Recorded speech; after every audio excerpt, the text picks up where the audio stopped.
You got the raise. You finally hit that number you worked toward. Maybe it took years to get there. Maybe you switched jobs twice to get it. And for a few weeks, it felt different. It actually felt like something changed. But then, quietly, it went back to normal.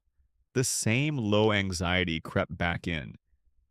Checking your account before you buy something, doing the math in your head at the store, that familiar feeling of not quite enough. And the confusing part, you make good money. You know you make good money, but it doesn't feel like it. And you can't explain why. So a voice in your head whispers, maybe I'm just bad at this. I'm rich. And I'm here to help you understand why a good salary no longer means what people think. And why feeling stretched on solid income is not your fault. Here's where most people get this completely wrong. The common story goes something like this. If you feel broke on a good salary, you're overspending. You bought too much house, you lease a car you can't afford, you eat out too much. The math is simple, they say. Earn more than you spend. If you're still stressed, you're doing it wrong. And look, I'm not saying spending habits don't matter at all, they do. But that story misses something huge. A good salary doesn't buy what it used to. The gap between what a number sounds like and what it actually gets you, that gap has never been wider. $100,000 sounds like a lot. 20 years ago in most cities, it really was. Today, after taxes, rent, and basic expenses, a $100,000 salary can leave very little room. That is not irresponsible spending. That is just the math of right now. And then there's the emotional layer on top of that. There is a specific kind of discomfort here. It comes from making good money and still feeling anxious. It's different from being flat broke. In some ways, it's more confusing because you feel like you shouldn't be struggling. And that word, shouldn't, that's where the shame comes from. You don't talk about it. You don't ask for help. You just keep going quietly, carrying this weird contradiction every single day. Good salary, persistent feeling of being behind. That contradiction deserves a real explanation. Let's get into it. The first thing I want to talk about is lifestyle inflation. And I want to be careful here because this usually sounds like blame. That is not how I mean it. Lifestyle inflation just means this. When your income goes up, your spending follows almost automatically. And most of that new spending feels completely justified. Because honestly, a lot of it is. You move to a safer neighborhood, you get a more reliable car, you start eating a little better, you finally get that gym membership.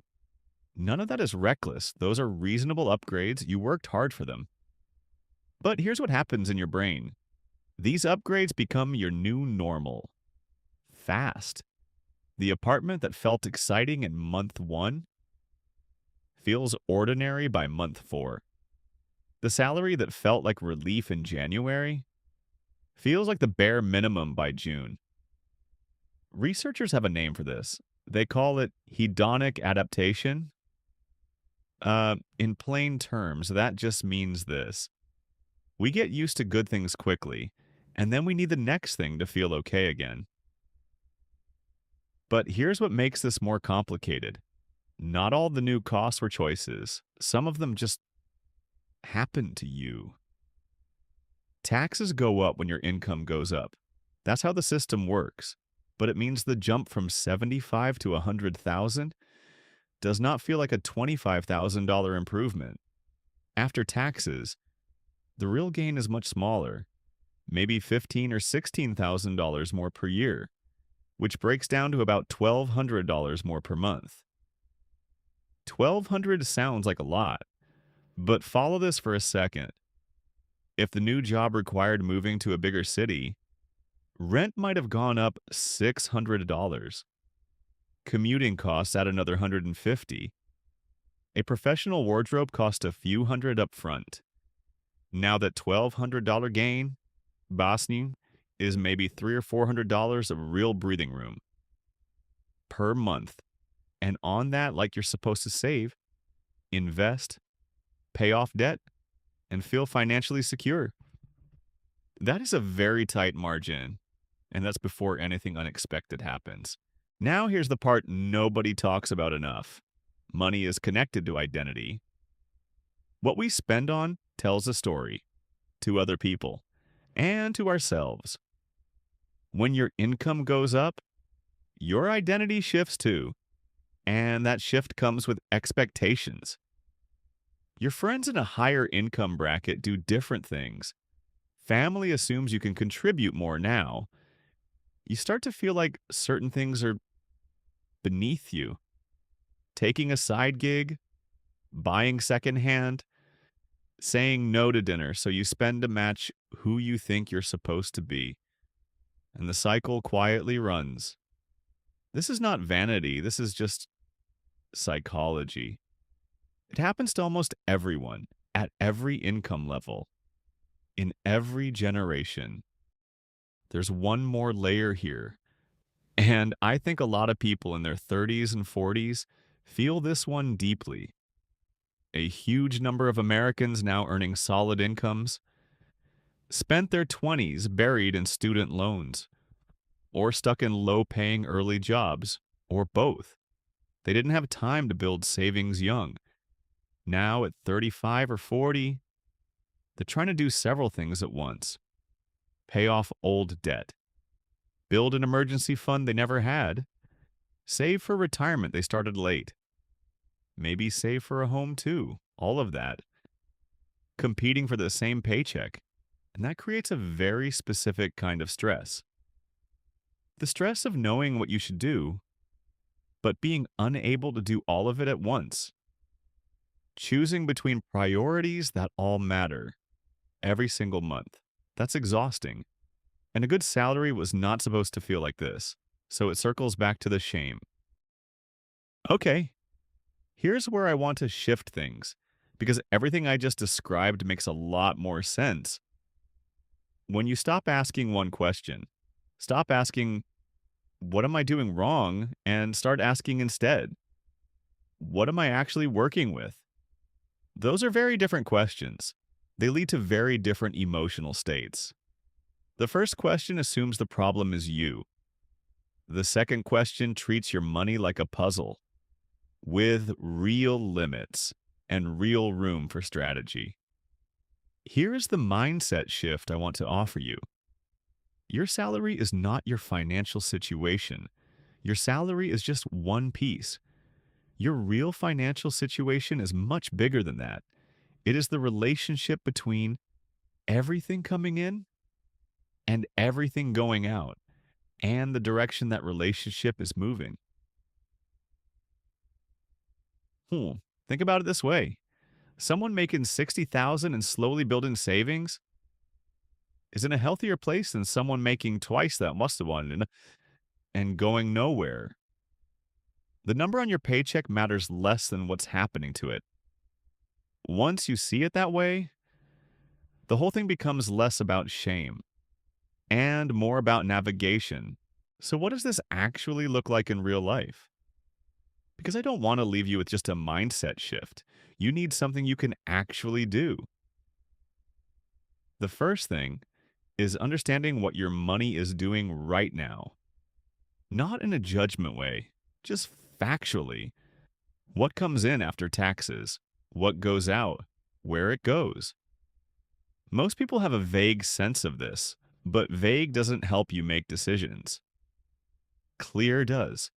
Spend 30 minutes going through the last 2 months of spending. Roughly group it into categories. You will see things you didn't know were happening, and some of it will feel uncomfortable. That is okay. That discomfort is information, and information is what you actually need. The second thing, figure out your real financial goals, not the abstract ones people say you're supposed to have. Your actual goals for your actual life right now. Because a lot of people are chasing 5 goals at once. and making almost no progress on any of them.